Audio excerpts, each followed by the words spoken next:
જે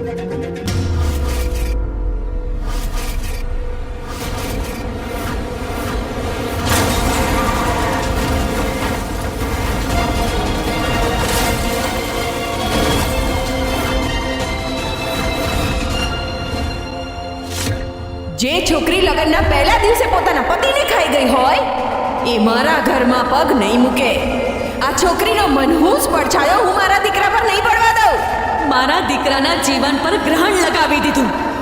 તમારી દીકરીની ભૂલ એ છે કે એ આ ઘરમાં એકલી નહોતી આવી પંડિતજી.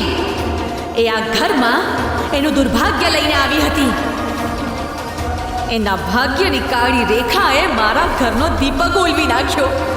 આ પરિવારને કાળા અંધારામાં ધકેલી દીધો આણે.